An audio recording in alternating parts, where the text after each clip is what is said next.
Patricia Borja, ella es experta en seguridad social. Como antecedentes un tanto ya lejanos y con lo corto o lo corta que es la memoria ciudadana, abogada Borja, quedan un poco en el recuerdo las declaraciones del hoy presidente de la República, Daniel Noboa, en los dos debates presidenciales que lo llevaron primero a ese interinazgo y luego a un periodo completo en los cuales se refirió al IES. Entonces, Noboa fue claro, amplio y generoso en cuanto a coincidir con una serie de pedidos que habían hecho los más diversos colectivos de afiliados a la IES, de jubilados, en cuanto al Instituto Ecuatoriano de Seguridad Social. Si es necesario, podemos refrescar aquellas palabras de Noboa. Pero en realidad en su primer periodo no llegó a tomar mayores actuaciones sobre el IES, puso allí un presidente del directorio del IES, quien fue el portavoz, pero sobre todo anunció intenciones del régimen que no se fueron concretando. Ahora sí, en el segundo periodo ha empezado a actuar. Lo ha hecho a través de varias leyes y en forma, aunque un tanto indirecta aún, intenta ya intervenir el gobierno de Noboa en el Instituto Ecuatoriano de Seguridad Social. El tema es qué es lo que encierran las leyes de Daniel Noboa, qué amenazas, qué oportunidades propone el gobierno de Noboa para el Instituto Ecuatoriano de Seguridad Social. Bienvenida. Su micrófono, por favor.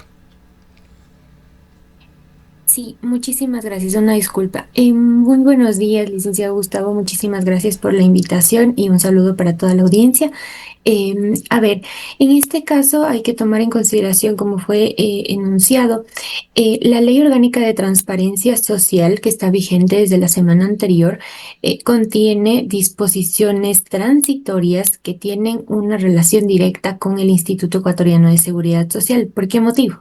Porque, por una parte, en el caso de las empresas públicas e instituciones, en realidad, que por procesos de liquidación pierdan o eliminen su personería jurídica, pues por una parte se está planteando que esas obligaciones que tienen con el Instituto Ecuatoriano de Seguridad Social por falta oportuna en el pago de los aportes y demás conceptos, aportes, fondos de reserva, entre otras obligaciones, pues pasen a una entidad receptora que será quien respondería ante el IES respecto de estas obligaciones e incluso se faculta a que puedan suscribir convenios de purga de mora, que son una de las facilidades que están reconocidas por la Ley de Seguridad Social.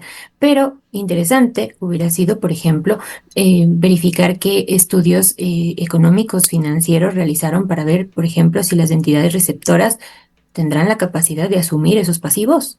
Una interrogante. Otra interrogante que genera esto está previsto por la disposición transitoria quinta.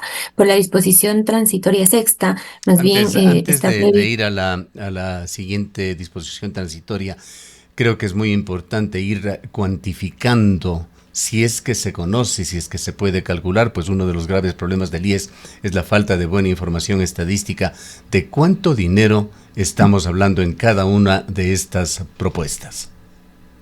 En este caso hubiera sido interesante realmente conocer qué informes pudieran llegar a ser o pudieron llegar a ser presentados o debieron ser presentados por parte del Instituto Ecuatoriano de Seguridad Social para verificar cuáles son los pasivos en el caso del IES de estas empresas públicas, porque simplemente lo que consta en el informe para segundo debate es que todo habría tenido sustento en un oficio que ha sido remitido por la Secretaría General Jurídica de la Presidencia de la República, pero cifras, datos concretos no constan en el informe para segundo debate. Podrían ser Además de que incluso cifras muy cuantiosas, sabiendo el tamaño que tiene el IES, el tamaño que tiene el BIES.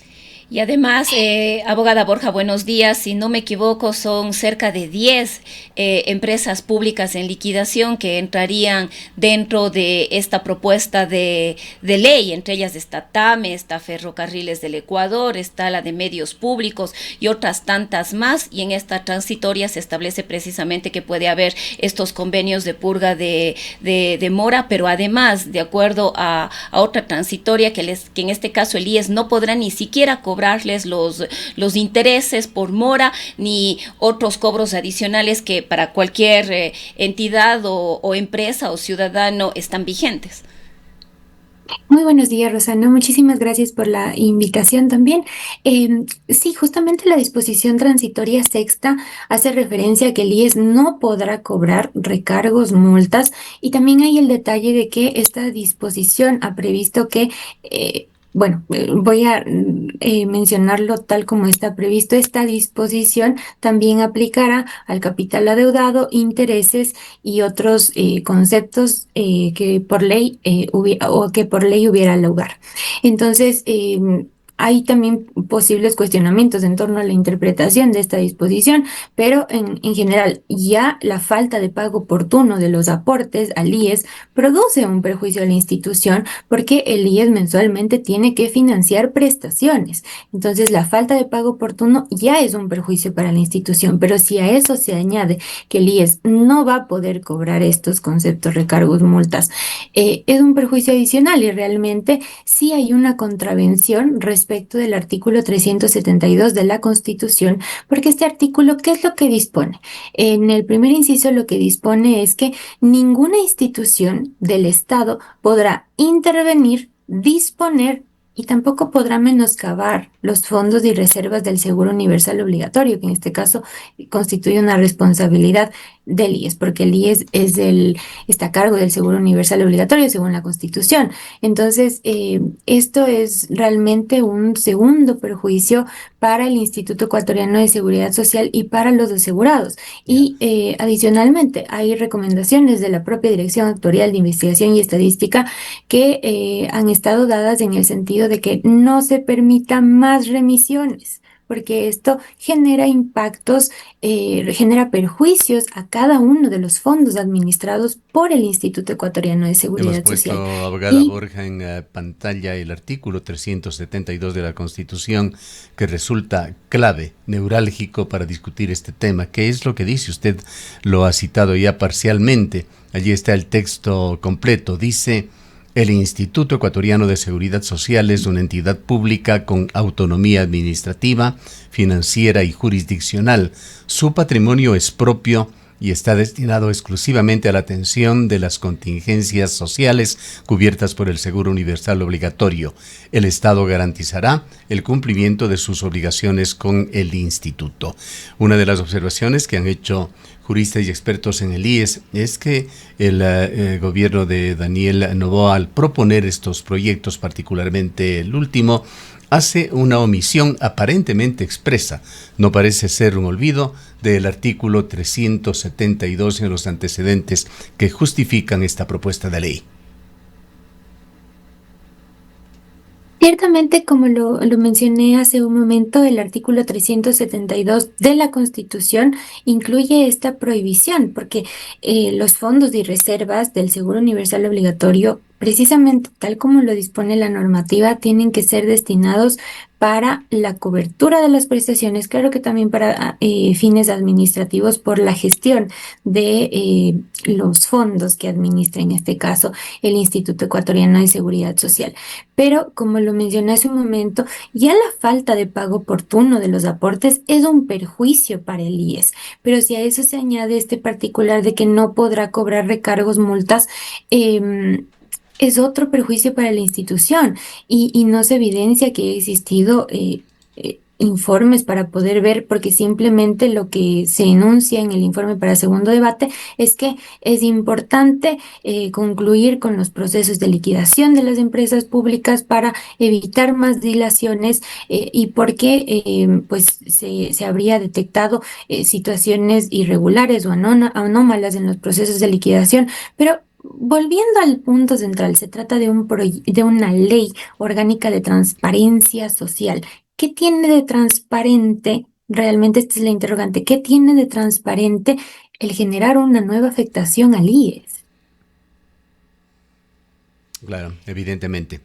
Y hay más otros temas que le agradeceríamos que los vaya abordando, toda una serie de disposiciones que se dan también sobre el PIES, que realmente va a estar de por medio allí también las intenciones con las que se lo hace. Se proponen ciertas prácticas que son comunes en la banca privada, la compra de cartera relacionada con créditos, en este caso con créditos quirografarios, que son realmente mecanismos, parte de la gimnasia financiera de los expertos en economía y finanzas, pero que también se presentan como amenazas para el Instituto Ecuatoriano de Seguridad Social, si es que existe liberalidad y sobre todo si es que se sigue pulsando entre lo que ha sido una constante en la vida del Instituto Ecuatoriano de Seguridad Social, el de utilizarlo como caja chica para financiar programas gubernamentales. No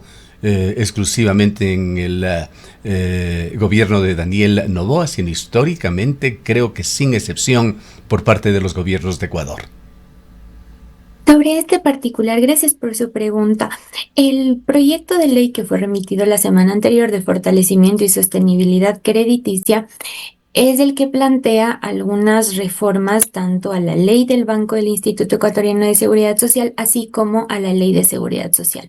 La Secretaría General de Comunicación emitió o realizó una publicación sobre los puntos principales de este proyecto de ley que ha sido calificado como urgente en materia económica.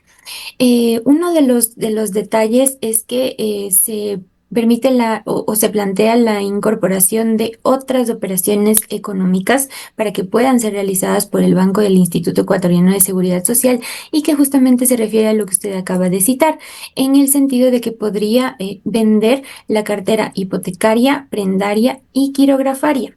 De acuerdo con la ley, se menciona.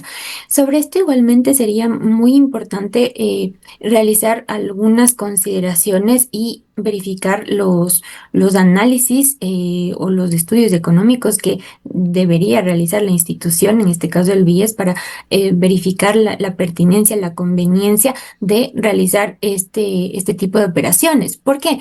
Porque de acuerdo con recomendaciones de organismos internacionales en materia de seguridad social, las inversiones de los fondos previsionales tienen que ser realizadas con criterios de seguridad, es uno de los aspectos muy importantes para evitar riesgos al máximo. La diversificación del riesgo ciertamente es otro de los criterios para que, como coloquialmente se puede mencionar, no colocar todos los huevos en la misma canasta, por expresarlo de una manera muy coloquial, pero también hay otros criterios. Pero en este caso hay que considerar en los procesos de venta de la cartera, por lo general nunca se hace como se conoce como a par, es decir, por el mismo valor. Siempre suele existir una tasa o un descuento. Entonces, no sería necesariamente por el mismo valor o no suele ser generalmente por el mismo valor. Entonces, habría que ver igualmente en qué se va a destinar esos recursos, cuál sería la potencial pérdida que en un principio podría tener, pero luego en qué serían invertidos esos recursos y qué niveles de rendimiento como Ahora, para abogada contemplar Borja, particulares de produciría. de acuerdo al gobierno nacional, el objetivo de esta venta de cartera o estos créditos con entidades financieras que usarían el portafolio de inversiones como garantía, según el gobierno nacional, busca darle más liquidez al BIES. Nos preguntamos cómo está actualmente la liquidez del BIES y si es que efectivamente el BIES requiere de más liquidez y si estas acciones efectivamente cumplirían con ese objetivo. Sí, lo que había, y bueno, lo que consta también en el comunicado de la Secretaría General perdón, de la Secretaría General de Comunicación, es que sí se busca obtener mayores niveles de liquidez, que ciertamente, como consta en algunos informes, pues sí es una realidad del Banco del Instituto Ecuatoriano de Seguridad Social por las colocaciones que tiene en bonos del Estado, en, en este caso en préstamos hipotecarios, quirografarios, entre otros u otras operaciones económicas que tiene la institución. Pero, como lo digo, todo debe ser adecuadamente analizado y dependerá de la institución el verificar a qué podría destinar, pero realmente debe ser muy bien analizado todos estos factores para evitar que esto le vaya a representar perjuicios al Banco del Instituto Ecuatoriano de Seguridad Social, porque claramente como tal no está precisamente establecido en el proyecto de ley que sería para colocaciones en este tipo de operaciones financieras, porque muy complejo sería que esto más bien vaya a ser destinado a inversiones en títulos de renta fija, en bonos del Estado. Pero adicionalmente los riesgos que existen en torno a estas operaciones, porque por ejemplo el día de ayer en Teleamazonas fue entrevistada la vocal de los empleadores ante el Consejo Directivo y ella mencionó, al ser su profesión de economista, pues mencionó los potenciales riesgos que existiría si no se emite una regulación adecuada sobre todos estos puntos. Pero adicionalmente, el otro tema que genera interrogantes es este detalle de que este tema es urgente en materia económica porque Ujú. todos estos planteamientos forman parte de un proyecto de ley que ha sido calificado como urgente en materia económica, porque también este proyecto incluye propuestas de reforma a la Ley de Seguridad Social en torno al orgánico funcional. Entonces, ¿esto es realmente urgente en términos de materia económica? Es la interrogante. Y adicional a ello hay otras preocupaciones también en esta propuesta de ley y que pasa por la devolución de los fondos complementarios previsionales cerrados, cuyos fondos están en manos del IES. La preocupación que ha surgido de esto es que al devolver estos dineros se podría descapitalizar al Instituto Ecuatoriano de Seguridad Social o al Banco del Instituto Ecuatoriano de Seguridad Social. ¿Cuánto representan los fondos previsionales cerrados que están todavía en manos del instituto del BIES? A ver, en este caso lo que consta en este proyecto de ley que como menciono ha sido calificado como urgente en Uh materia -huh. económica es que en este caso los fondos complementarios previsionales cerrados le estarían representando pérdidas realmente en torno a a la administración, al Banco del Instituto Ecuatoriano de Seguridad Social, porque lo que se señala es que el BIES está administrando alrededor de 310.000 millones en cuanto a montos de fondos previsionales, cuya naturaleza, claro, por supuesto, es privada. Eso está reconocido por el artículo 220 de la Ley de Seguridad Social. Y bueno, también hay un desarrollo en otros varios artículos a partir del artículo 220 de la Ley de Seguridad Social, pero lo que consta como justificación en este tema es que el BIES cobra una tasa de administración de alrededor de $200.000 al año, pero que el costo que se genera en cuanto a la administración es mayor a los $500.000. Entonces, lo que se señala es que genera esto perjuicios al Banco del Instituto Ecuatoriano de Seguridad Social y por eso se tiene como justificación en el proyecto el que vuelvan a los partícipes y que el BIES, por eso incluso hay un planteamiento de reforma al artículo 2 de la ley del BIES que se refiere al objeto social de esta institución financiera de propiedad del IES para que ya no se encargue de la administración de los fondos complementarios previsionales cerrados, que son mecanismos de ahorro voluntario, según lo que está previsto por el artículo 220 de la Ley de Seguridad Social, de ahorro voluntario para mejorar la cuantía de las prestaciones o incluso para otorgar prestaciones que no sean cubiertas por el seguro universal obligatorio. Pero en esta discusión también es muy importante tomar en consideración que en 2021, o desde 2021, está vigente la ley reformatoria a la Ley de Seguridad Social y a la Ley del Banco del Instituto Ecuatoriano de Seguridad Social para el retorno de administración de fondos complementarios. Entonces, ¿qué ha pasado con esa ley y la aplicación de esa ley? Y adicionalmente, a la luz de esa ley, ¿cómo se compaginaría todo según el planteamiento de este proyecto de ley? Porque Abogada no se Borja, debe olvidar que hay regulaciones en la Ley de Seguridad Social y eso no se ve en el proyecto. hay un tema de fondo fundamental que es el del el consejo directivo del IES o consejos directivos del IES, porque van variando.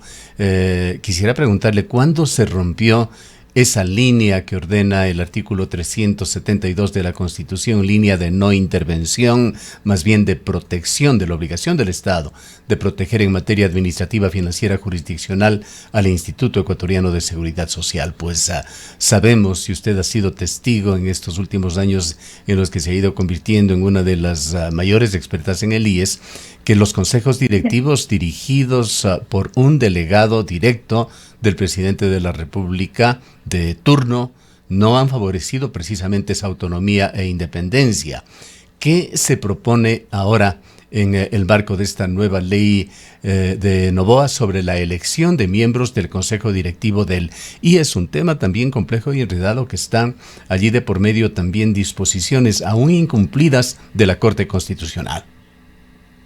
Sí, justamente como lo comentábamos en algún otro espacio al que gentilmente me invitó, hay una sentencia de la Corte Constitucional, es la sentencia número 72-24-IN/25, que aun cuando es citada como uno de los fundamentos de este proyecto de ley calificado de urgente en materia económica, en realidad no se está dando cumplimiento a esa sentencia. ¿Por qué motivo? Porque lo que se está planteando en este proyecto de ley, y aquí también hay otra interrogante, ¿por qué esto sería un tema de urgencia en materia económica? Pero adiciona, y hay algunos argumentos sobre esto, porque lo que se está planteando es que sea el Consejo Directivo el que identifique la fuente de financiamiento para el proceso de designación de los vocales de asegurados y de empleadores ante el Consejo Directivo, principales y suplentes, sobre la base de estudios de factibilidad financiera. Pero eso no es lo que dispuso la Corte Constitucional en esta sentencia. Esta sentencia fue emitida el 9 de enero de 2025 y notificada el 31 de enero de 2025.